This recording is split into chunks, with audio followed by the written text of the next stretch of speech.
Hello aspirants and welcome again to Legacy IAS Academy. In this lecture, we will be discussing the present situation that is there in Manipur with respect to the ongoing conflict. So what is this all about? It is about the Kuki groups who are saying that they will suspend the engagement with the government of India until and unless there is a political dialogue. This political dialogue with whom? Let's see the details. So what's the news all about? The Kuki group has said that it will not take part in the dialogue. The dialogue with whom? The dialogue with the central government. That's the government of India. They will not come in dialogue with the government of India. Why? Because they first want to hold talks with the rebel group. So without talks being held with the rebel group, this is not going to happen, is what the Kuki groups are saying. Now, since they are saying this is going to anger the Meitei groups which is there. So the conflict is between the Kukis and the Meiteis. So the stance of the Kuki group is going to anger the Meitei group, of course. And the Meitei group is actually already demanding something different. What is their demand? They are demanding the abrogation of suspension of operation. So suspension of operation was signed. It is an agreement. We'll see what that is. Meitei group, on the other hand, are wanting the abrogation or the ending of the suspension of operation with the Kuki rebel groups. So let us see what this conflict has been all about. What is the present situation? What is suspension of operation? What is the demand of the Kukis? What do the Meitei wants? And what can be the way forward over here? So if we understand the background of the conflict, so there has been ethnic conflict between the Meiteis, who are Meiteis. They are valley-based majority of Manipur. Right, they are valley based in the bottom, in the plain, not the hill. So you have, if you have this hill and you have this valley, so this is the hill portion, this is basically the valley portion we are talking about. So ethnic conflict between the Meiteis, who are valley based majority, and the Kukis, who are communities of the hilly areas or hill based tribes. Now this conflict which was there, it got escalated in May 2023. So exactly 2 years back, it got further escalated, which led to large scale violence, displacement, as well as deaths. So as it stands, in the last 2 years, there have been more than 250 killed, as well as thousands have been displaced, and over 250 people have died over here. So what is the latest development over here? The Kuki MLA, see, MLA also has a state legislative assembly. So they have also the elected MLAs. So among them, the Kuki MLAs are who are there. So the Kuki MLAs plus the civil society groups, they are refusing to engage in peace talk without including the rebel factions under the suspension of operations. So the Kuki MLAs do not want to go. Basically, the state government also is going to have a talk with the central government. So among them, the Kuki MLAs who are there, they are not wanting to engage in talk with the central government unless and until the rebel fractions are also included under the suspension of operations.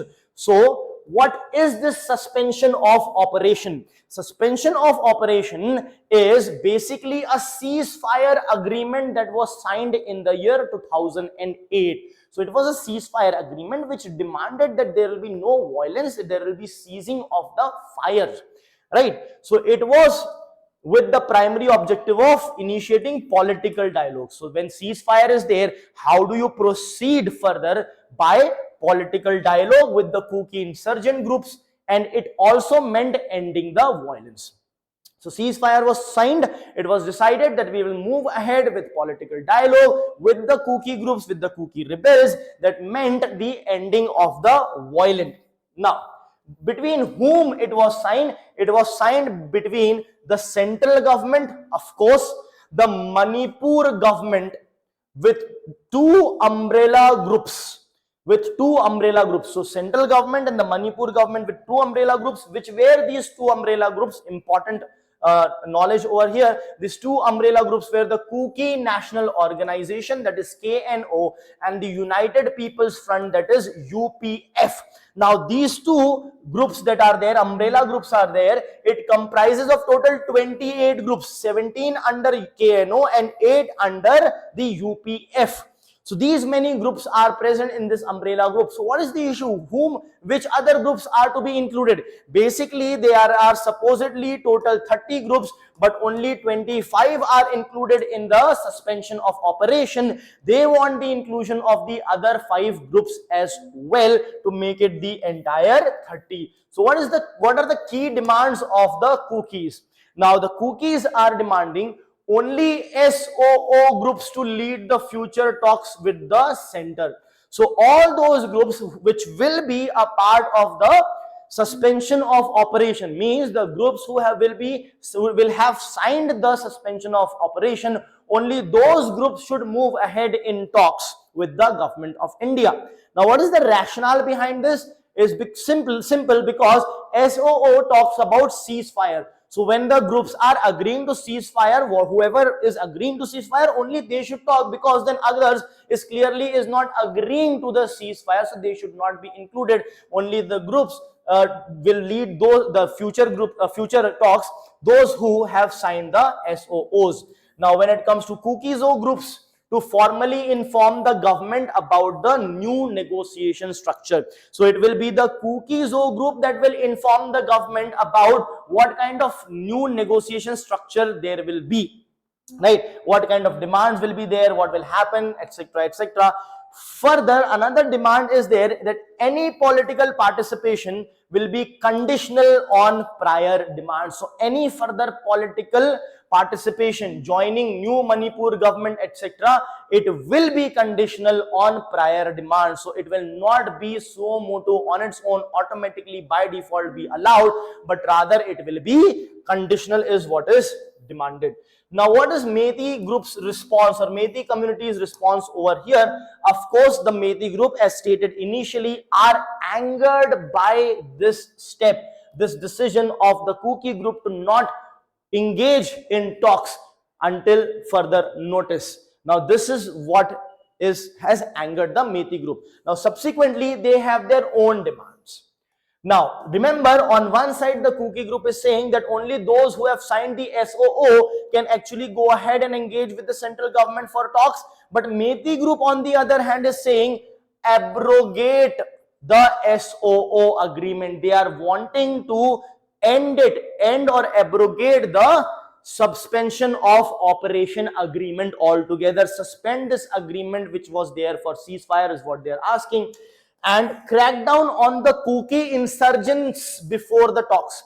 It also demands the crackdown on the Kuki insurgents, Kuki fractional groups which are doing insurgency. It's what being claimed by Meitei group. They want those groups, they want those groups to be cracked down upon. So crack down on these groups. At the same time, they refuse to engage in any process involving insurgent groups. Now the insurgent groups Kuki wants every group to be a part of it, all those who have signed the SOO. Here Meitei is saying no, abrogate that, and they do not want any insurgent group whatsoever to be the part of the political process or the political dialogue which will happen between the stakeholders, including the government of India. Now, when all this is happening, Manipur is of course already dealing with the political crisis. What is this political crisis all about? So in February 2025, President's rule was imposed in Manipur. Why? Because the Chief Minister N. Biren Singh had resigned. Now, 21 MLAs at that time had written to Prime Minister and Home Minister urging them to form a new government. However, as it stands, new government has not been formed. The state is still under the president's rule. Now, political party there, what is happening presently in Manipur is the political party that was in power at that time when Biren Singh was the chief minister. Now that party is basically reportedly or allegedly or reportedly exploring ways to rebuild majority in order to form the government with the help of the Kuki-Zo support. That means the support of the Kuki-Zo MLAs. So that is what is happening presently in that. Now, what is its significance for internal security? Now, the opposition has said that the Prime Minister could have stopped the Manipur violence but have not done that. Now, of course, it is not that easy that you say that please stop and it stops. Of course not. It's easier said than done. But that has been the allegation by the opposition on our Honorable Prime Minister. Anyway, moving ahead with the highlights of security issue. So there are challenges with respect to balancing peace processes with law enforcement. So violence is going down. You need to curb that, at the same time ensure peace. At the same time, the deep-rooted ethnic division already exists. So that is also going to impact the security forces deployment, trust in government, because the security forces are, when they are deployed, it at times can be taken as a negative thing by the people where in the region where it is deployed. So that leads to a trust issue in the government, and the implementation of the SOO is also an issue, because the Kuki group want to have it, but the Meitei want it to be abrogated. So what is the way forward? Simply a sustainable peace in Manipur. It will require inclusive, these words are important, inclusive multi-stakeholder dialogue. You have to take into account all the stakeholder. Leaving behind a stakeholder will dilute the result that will come out of it. The role of SOO group is both sensitive and central, hence the involvement would probably be required. You cannot leave any stakeholder outside. So there is a need of equity and trust building. Equity, equitable distribution, equitable power as well as trust building is required in order to proceed further. Thank you.